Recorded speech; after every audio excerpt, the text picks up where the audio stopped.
thankful to be here this evening. Couldn't be in any better place than the house of the Lord. Especially about celebrating Christ's birthday in the morning, Brother BJ, and what an honor it is to be here. A lot of things crosses your mind as you go through life and living through life, and there's sitting there so many different wonderful thoughts come and went, things that you think about, and all the things that Brother Jerry's been talking about Jesus and talking about the shepherds. That's in the book of Luke, 2nd chapter. And a lot of things sometimes I get a lot of different things on my mind, and I get to looking it up, and I guess you Google about anything if you get on Google and looking it up. And it's a good thing if it's what you're looking for. We talked about Jesus being born and laying in a manger, and I always, to me, that fascinates me, Brother BJ, and the story about the Savior of the world that had all power, that owned all and everything, Brother Jerry, and to be born and placed in a manger, and the manger, was actually what really makes me think a lot about, being laid in a manger, and it made me get to looking up, and the Bible don't talk about this, but it does talk about Jesus being born and laying in a manger, and talks about the shepherds, and I was trying to read about sheep and a lot of different things, but I'll speak just a few words, and I'll try to sing a song, but laying in a manger, and I actually got on looking up last night. Back in the olden days, biblical times, and even today, is what it talks about is in Bethlehem and that part of the country, Jerry, wood was limited. They had a lot of wood. Limestone is plentiful and still plentiful today. That's what history talks about, and it talks about how shepherds hewed out mangers out of limestone. They take a block of limestone. It's according to what kind of stock is raising, whether raising sheep, raising goats, raising cattle, raising donkeys, whatever, is how big they build. And reading about the shepherds and how the temple, they had the shepherds, they had the priests as shepherds that looked out over a flock of sheep. So when the lambs were born, and when Jerry talks about being wrapped in swaddling bands, that sort of fascinated me too, being wrapped in swaddling bands. And they wrapped them in swaddling bands, and even women in modern times would wrap their babies in swaddling bands, and the right thing to do, they'd wrap them up so tight and keep them bound up so tight. They was afraid to keep them from getting hurt. And, they sort of got away from that. But the lambs, when they were born, if it was a male, they wrapped them up in swaddling bands. And the reason they did that, they wanted them to be presented without spot or without blemish. And when I look at that and I think about that, Jesus was born. He was born without spot. He was born without blemish. He was a perfect. Amen. He was a perfect man from the beginning, Brother Jerry. And those stories fascinate me and makes me think. And it's all right here, and it tells all about it. And it was prophesied, BJ, that he'd be born and laid in a manger. And then you think about it, so, all the modern times and all the things today. And I told my wife, as I was coming up through here, I said, just imagine. I said, back then they didn't have hospitals. All they had was a midwife. Jesus was just born out somewhere. More or less could have been in a pasture field that had a manger laying in it, and he was laid in that manger. It's a place that would keep him safe, from getting harmed. But today he came and he gave his life so that we could love and serve him. And but most of all, when this life's over, he'll take us to a world where we can be perfect and without spot or blemish. But today, if you're here and you're lost and undone, as Brother Will and Brother Jerry have already been telling you, Jesus is the way. He's the way from this world to to that heavenly land. And they sort of joked me there a while ago, me and Jerry's talking, and then Patsy's anniversary is today. We've been married 48 years. And it's been a good journey. We've had tough times, we've had good times. We've had seen some struggles through life, but God has blessed us above measure. He's blessed us with a wonderful family, and He's blessed us with a lot of precious memories as we went through life. And like I told her when I got out of the car, I'd like to be able I said, I'd like to be able to spend 48 more years. That's what I told Jerry. I told her I'd like to spend 48 more years with her. But then I know that won't happen here in this life, but it will in eternity. We'll be there forever and forever. We'll never have to be separated no more.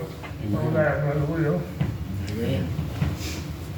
Y'all pray for me. I'll sort of had a couple of bad days this week, but God knows all things. And I got acquainted with, and Lord, it's funny how the Lord blesses you to meet people in life, Brother Jerry, and how they can become friends.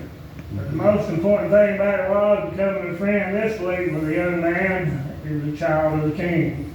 And he had a story to tell. And he told me he got seriously injured, Brother BJ, and he got a big metal plate in his head today. And but he said that he was laying in the hospital at Pikeville, and he could hear the surgeon talking to his wife. I guess they didn't think he could hear it, and his wife, the surgeon actually told his wife, there'll have to be somebody else helping Brother BJ, because I cannot save his life unless somebody else steps in to help. And he was talking about Jesus coming in and helping him. And today he serves the Lord, and I've invited him, and as we worked through the week, we made good friends, and I've been trying to get him to come to church. I said, I'd sure be tickled if you'd come up and just visit us and bring your wife, your daughter, and maybe come and visit us sometime, Brother BJ. And it's something how the child of the King, or child of Christians that's going through life, how you can meet somebody, a total stranger. I'll tell this little story and I'll sing the song. I know Jeremiah went to Kentucky School for the Deaf, and we'd stop along the way, and we was down there in a big old strawberry patch picking strawberries. You stop and pick your own, and patches out there picking strawberries. And this elderly lady come up, and we began to talk, and we began to talk about the Lord, Brother Jerry. And I said, we're just pilgrims traveling through the land. You know, these brothers and sisters that we never see here, Sister Darlene, that we meet along the way.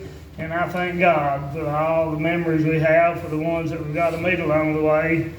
And there's something Brother Will put on Facebook last night, and then Patsy, we've been doing a lot of little different things for the last few days together, and talking about the good times, the good things, and the brothers and the sisters that we walked with through life, and that's not here no longer, Brother Jerry.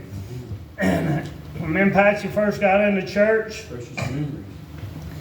I was working every day, and we got into church, we belonged to church, and we would go, when I get off work, I get home about 6 o'clock, we'd load the two, Jeremiah and Justin, up with little boys, and we'd go up to Brother Red Alley's, Brother Carbide Bentley's, or somebody that belonged to church was at somebody's house every night.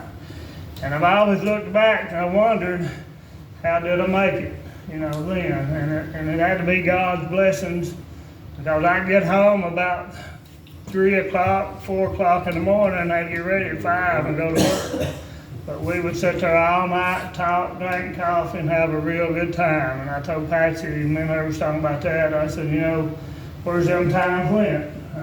Where's those times when? But God made a way. I never got tired. I never complained about that, BJ. I loved every minute of it about doing that. And when you get the Lord in your life, and just like Brother Will, I loved to listen to what he had to say. When Jesus come into my life and I stepped out and made that confession, I couldn't wait until I got home to call Daddy and tell him that the same God that he served was the one I was going to serve too. And and the good part about it was, when me and Patsy first started on our journey, we was in the Free Will Baptist Church over at Drifts.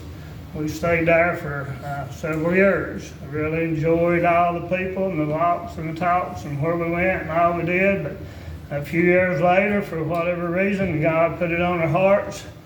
We moved there into the old regular Baptist, and we've been here ever since. So, and I thank God for that. You know, He had a reason and a purpose for all things. Not only did we move, but pretty well everybody from the Drill Free Will Baptist Church, Brother BJ, we all moved in together. We still one big happy family together went through life. And I'll try to sing this song. I pray the Lord will help me and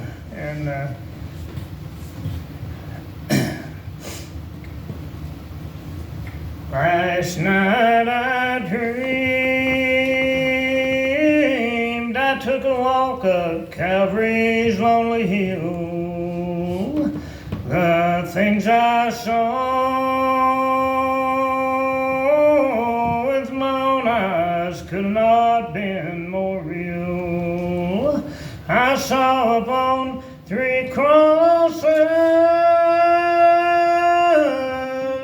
3 men in agony. One cried out for mercy, and the third man, he looked at me. And oh, the hurt in the third man's eyes just broke my heart in two. Seemed I could hear him say, I'm a-doing this all for you. I knelt beneath the third man's cross and humbly bowed my head. I reached out to touch his feet, and it stained my hands with blood. In agonizing pain he cried, I raised my eyes to see the blood that flowed from the third man's side. Some of it fell on me. The third man wore a crown of thorns, spikes held him to the tree. I heard him say, my God, hast thou forsaken me? And there among the mighty crowd, the ones who mocked him cried, if thou art king, then save thyself. Then the third man died. Suddenly I heard the thunders roll, saw lightning pierce the sky. The third man was still hanging there, and I began to cry. I saw the mountains break in two, and the buildings rent in twain. I saw the dead raise from their graves and walk on earth again. A time like this had never been. 'Twas darkness everywhere. When I awakened from my dreams, my eyes were filled with tears. I cried aloud, oh thank you, Lord, for a dream so real and true. I can still hear the third man say, I'm a-doing this all for you. The third man said, I'll come again and get my children here below. Be all dressed up in garments white and be ready to go. That's why we're here this evening, trying to encourage you to get dressed up, Brother Jerry, in those garments white and be ready to go. One day after a while, if the death angel knocks at your heart's door, you'll be able to say, here I am, Lord. I'm ready to go, Brother Will. And I'm so thankful that one day after a while, if we just keep holding on to that unseen hand, that we'll be able to hear those sweet words, Brother BJ, and be able to get out of here. And like what you said a while ago, you know, one thing about it, you're looking for that call for your kidney, but also you're looking, and the most precious thing he said was, I'm looking for that call from Jesus to take me home one day after a while. What God comfort that is. If he gets his kidney, it's great, and if it don't, and Jesus calls his name, victory's going to be won, Brother and Brother Will. And today, as they talked about a while ago, can you picture Jesus being born and laying in a manger? When he come up through life, and he rode up through life, and no doubt Mary and Joseph taught him about things alive. But the greatest teacher he had was God. He was God in the flesh himself. But just thinking about it, even when he was 12 years old in the temple, he was teaching those old prophets and those old priests about the Lord and the things. But the thing of it is, they were teaching and preaching about Jesus and coming, Brother Jerry. They were telling people that we got a Messiah that's going to be born. And he was there, and they wouldn't take heed. Just like today, people won't take heed. Why won't they take heed, Brother Jerry? The Bible teaches me they love darkness rather than light. And I believe those old priests of St. Hedron and put Jesus on trial. And they love darkness rather than the light because they didn't want Jesus to be there because he's going to destroy their way of life. Wanted the power. They wanted people to still come to them and look up to them. But Jesus come to do away with that. And I'm so thankful that a poor boy like me, Brother Jerry, that when I was lost and undone, that's what Brother Will talked about. And so many times people talk about it. I realized that hell was going to be my home, Brother BJ. And I didn't want to die and go down to that world of lost. I wanted heaven to be my home when I left this old world. I'm sitting there today, or yesterday, me and Patrick's talking about it. Sometimes they sing that song. I'd like to go back there, but just for a day. I don't want to look back on the things I once done. I'd like to go back there for a day. I'd love to be able, I told my wife, I'd love to be able to go back to her wedding day. My mom and daddy was there, my daddy was there, my stepmother was there, brothers and sisters were there. Most of all, her Uncle James was there. I'd love to be able to see him and just tell him for the life that he lived in front of me. One time he walked here in this life. He come up the hall, Brother Jerry, like he was coming. How did you hear him coming? He had an old song was there, and a singer as he walked up the holler. He was a true witness for God. And that's what we need today. We need to be living for the Lord and letting our light shine. So thankful to all the members and all the loved ones that I've been able to acquainted with through this life. But what makes it so precious, Brother Jerry, I know one day after a while I'm going to meet them somewhere. I'm going to meet them over on the glory land. We'll be there together forever and forever. It's so hard. It's so hard to think about when you got loved ones and you go and you're trying to talk to them or be there with them. My Brother Jerry, and he died, and you don't know for sure if I turned their life over to the Lord.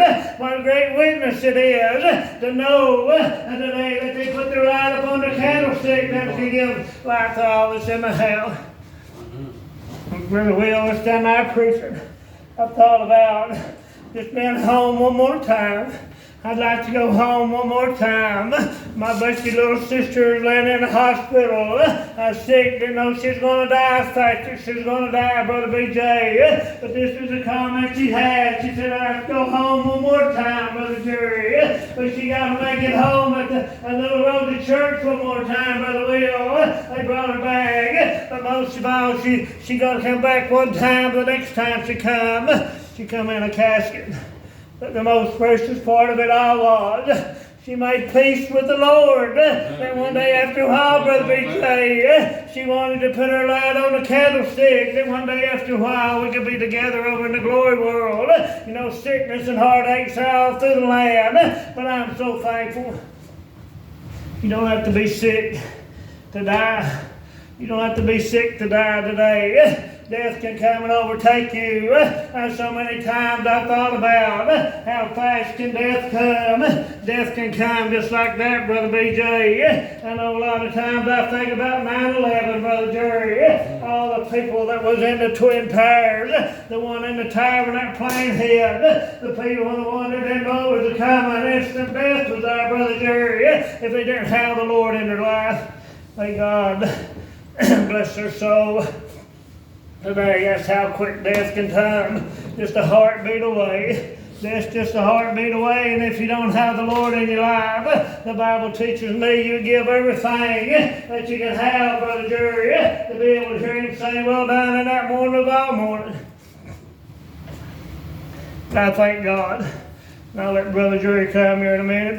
But then my wife, we've been married 48 years.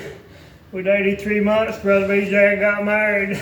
Didn't have a long time dating, but I guess it was love at first sight, you could more or less say. But it's been, like I said, we've had good times and a hard time. But I thank God, Brother BJ, when we was baptized together. We walked together through this life, through hard times and good times.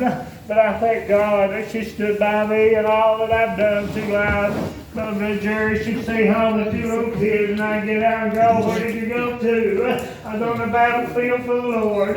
So many funerals, so many places we went to tell people about Jesus today. And I thank God, just like I've always said, if you live your whole life, Brother BJ, if you could live your whole life and just be witness to one person, Brother Will, if you could just be a witness to one person and get them to turn to Jesus before they die and leave this old world, what great price would that be? You can't put a price on that, Sister Darlene, to gain heaven in the end. But I thank God for all those journeys. I thank God for all those memories. I thank God for the times. Today, hard times. Have you had hard times like Brother Jerry? I've seen times when we just had soup and crackers to eat on the table, but we had food on the table, and I thank God for that. We had clothes on our back, but we never did go hungry. We always had food, and I thank God for that. One thing about it, we started getting out and going to church, and I'll say this for a witness for the Lord. We get out and go. Actually get up and take them 2 little boys to Sunday school. We get out and go, Brother Jerry. And the Lord started, He was working on our hearts, Brother BJ, and it'll cover our hair one evening. I said, if you ever feel like the Lord forgives you, don't never let me stand in your way. Sister Darlene, I had a dread, I had a thought. This is how the devil will work on you. I had a thought, Brother BJ, if I give my life to the Lord, will it cause a hardship between me and Pastor Brother Jerry? And then she looked over at me, and I thank God for these words. She said, if you ever feel like the Lord forgives you, don't never let me stand in your way. Didn't know He's already working on the other side. But I have the most precious gift we ever got in life. And I thought about coming up through here, what would have been the most precious gift this evening, Brother BJ? If Sophie, Chelsea, and all my kids would have been here this evening with us, Brother Jerry. It's so good to see Matt here with you this evening. What a joy it is. That's to be an honor and good feeling. But one day after a while, He's going to call our name. We're going to have to answer. I'll tell this little story for the Lord and honor God too. Oh, Brother Carvide Bentley, I don't know if any of you know him or not, but Brother Carvide, I always called him a dry land Baptist.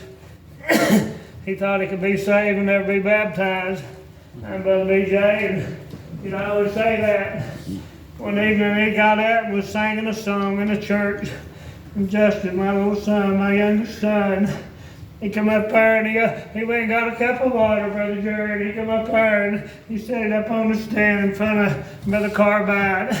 And Carbide said, I don't know what it was, but when he said, take a cup of water up for Bridget, and the thought come to me, buddy, you need to go to the water and I put the whole armor of God on. And I'm so thankful that I put the whole armor of God on, Brother Jerry.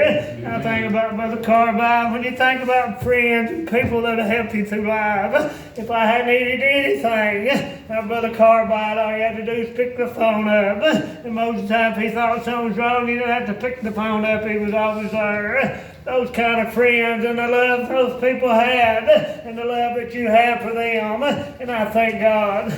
And I feel like we got that love here at the Antioch Church too, Brother Jerry. That's the most precious part of it all is. When you feel that kind of love, what joy it is to have that down in your heart. That you love each other and you want to make everything right. You want to see everybody go to heaven. What me and Patsy was talking about, where there's peace, there's love, there's joy, and I thank God that we got that here at the Antioch Church, that we got love for one another, Sister Darlene, that we can love each other, and one day after a while, we'll go to heaven together one day. Come on, Brother Jerry. You're doing good.